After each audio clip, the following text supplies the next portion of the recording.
With the help of their weapons, Hong Yao and Shen Tufei forcefully slammed the lover's body against the ground, ready to decapitate her. She panicked, opened her mouth and began to beg them not to kill her, swearing to confess everything she knew. While Hong Yao's body was releasing a powerful energy, she descended to the ground, stepped hard on the lover's body, and while her eyes were shining with rage, with a curious gaze, she told Shen Tufei to stop. She promised that if the lover confessed everything, they would not kill her. Shen Tufei descended to the ground and remained silent. The eyes of the lover widened in surprise and fear. She began to sweat and revealed that, in the depths of the ground of Kujiang, there was a rift over which they had built an altar.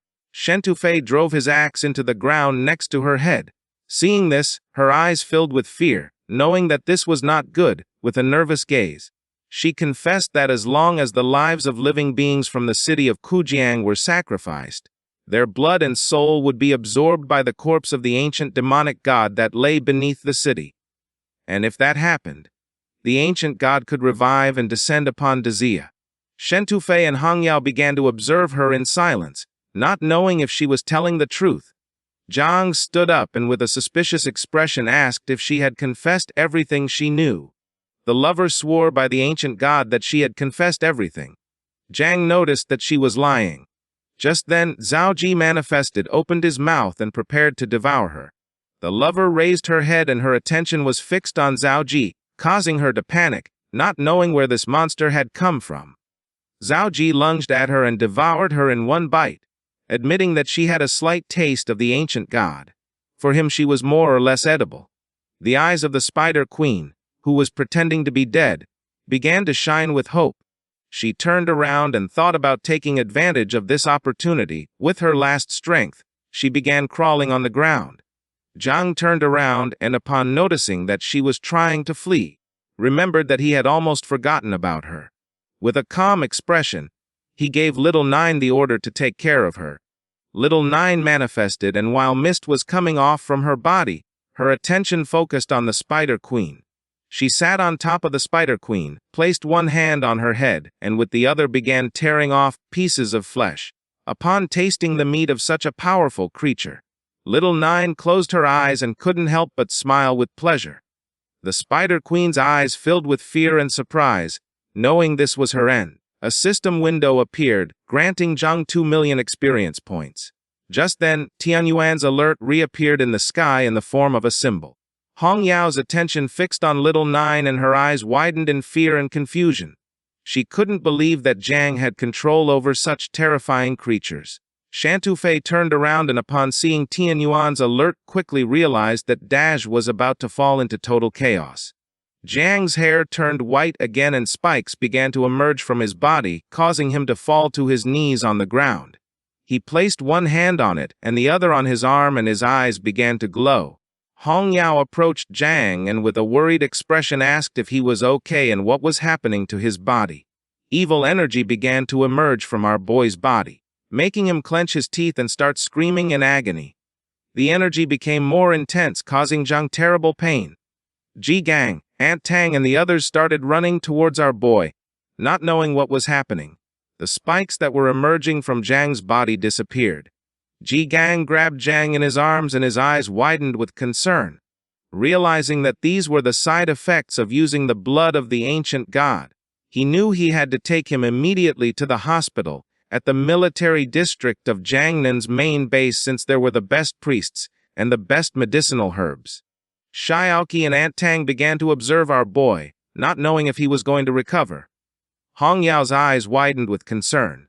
She put her fist on her chest and revealed that the portal had been destroyed.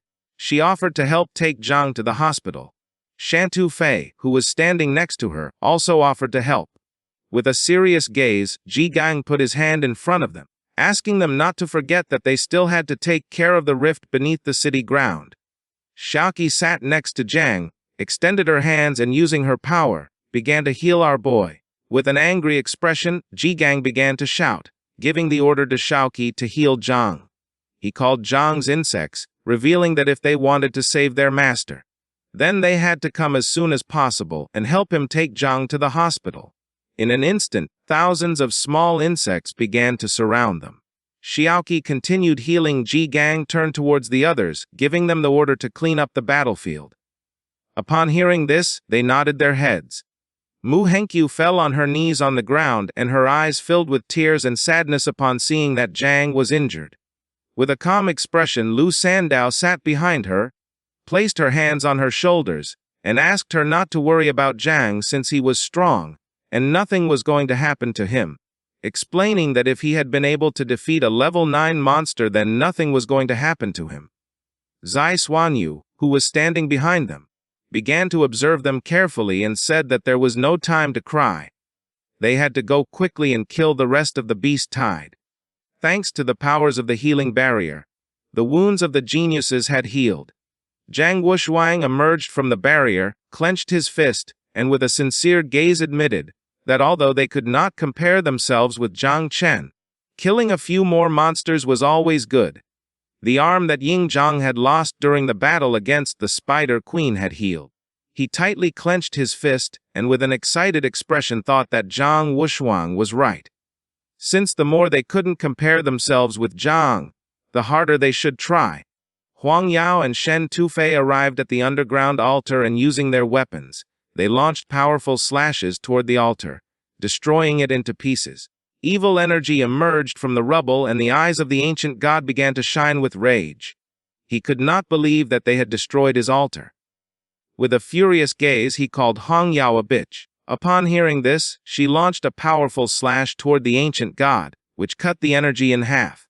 Shen Tufei, who was standing behind, began to observe them and could not help but feel somewhat surprised. For him it was no wonder that she was a disciple of the King of the Celestial Sword.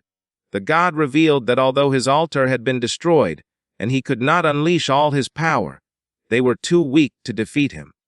Just before he could finish the sentence, Shen Tufei swung his axe forcefully, ordering the god to stop talking nonsense. The god's eye expanded with rage. Seeing that they were rude, he lost the desire to play with them. Just then, the energy of the ancient god began to enter the ground. Huang Yao's attention was fixed on it, and she couldn't help but panic, not knowing what this guy was trying to do. The god started laughing, revealing that this sacrifice wasn't going to cost him anything since he had all the time and opportunities to return stronger. Huang Yao's eyes widened with fury. She couldn't believe that the ancient god wanted to flee without fighting.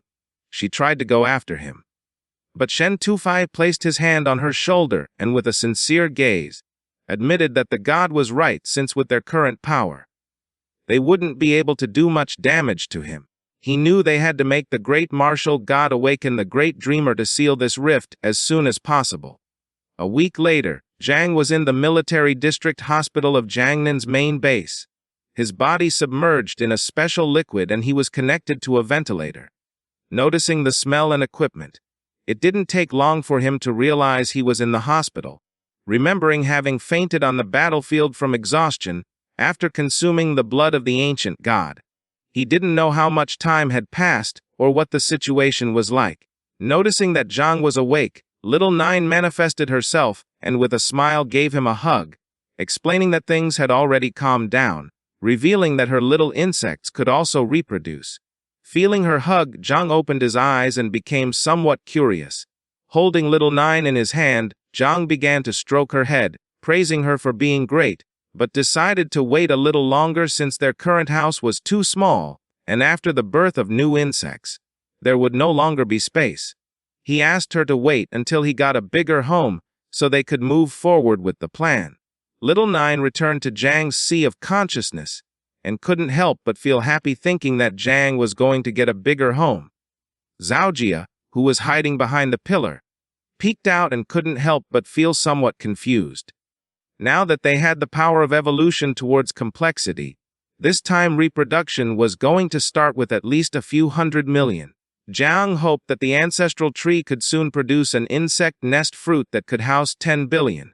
Using his hand, Zhang took off the mask. Zhaojia appeared on Zhang's shoulder, explaining that he was also going to start dividing his descendants. He asked when they would be able to move into a bigger house. Zhang's attention focused on Zhaojia. With a smile, he asked if he wasn't comfortable living with Little Nine. He began pointing at him with his finger and told him to wait until his sister moved out, because then he would give her room to him. With an angry expression, Zhao Jia crossed his arms, mentioning that he was already grown up, not knowing why Jiang always left him with what was left over from his sister. Our boy promised that in some time, he would take Zhao Jia to the sanctuary of the Nine Light and eat a buffet of demons and gods. Zhao Jia stood on Jiang's chest and explained that as long as there was food, a man didn't care where he lived. Jiang put his hand over his face and couldn't help but feel somewhat confused, realizing how difficult it was to be the father of a family with many children. Pointing at the liquid in which Jiang's body was submerged, Zhao Jia asked if he could drink it.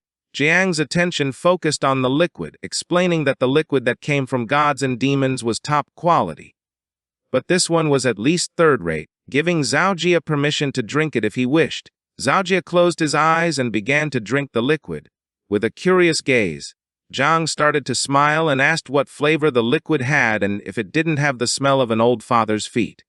Upon hearing this, Zhao Jia stopped drinking and felt somewhat confused.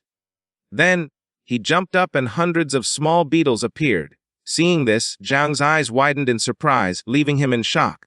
Using his finger, Jiang opened the system window. Earlier on the battlefield, he hadn't had time to carefully check Zhao Jia's abilities, so he decided to take advantage now to study them well. The system window revealed that she had been born at the origin of the River of Time, existing at the same level as time itself with a primordial source. Jiang became curious, not knowing if she was at the same level as the ancestral tree of all things. Jiang crossed his arms and his eyes widened with curiosity upon reading carefully. He realized that as a primordial source she had other hidden abilities, but her talent remained a mystery. He did not know if it was necessary to use a life-level jump in order to see her talent, giving Zhao Chen the order to step out for a moment. A small and adorable insect began to fly toward our boy. Then, Zhao Chen manifested in human form.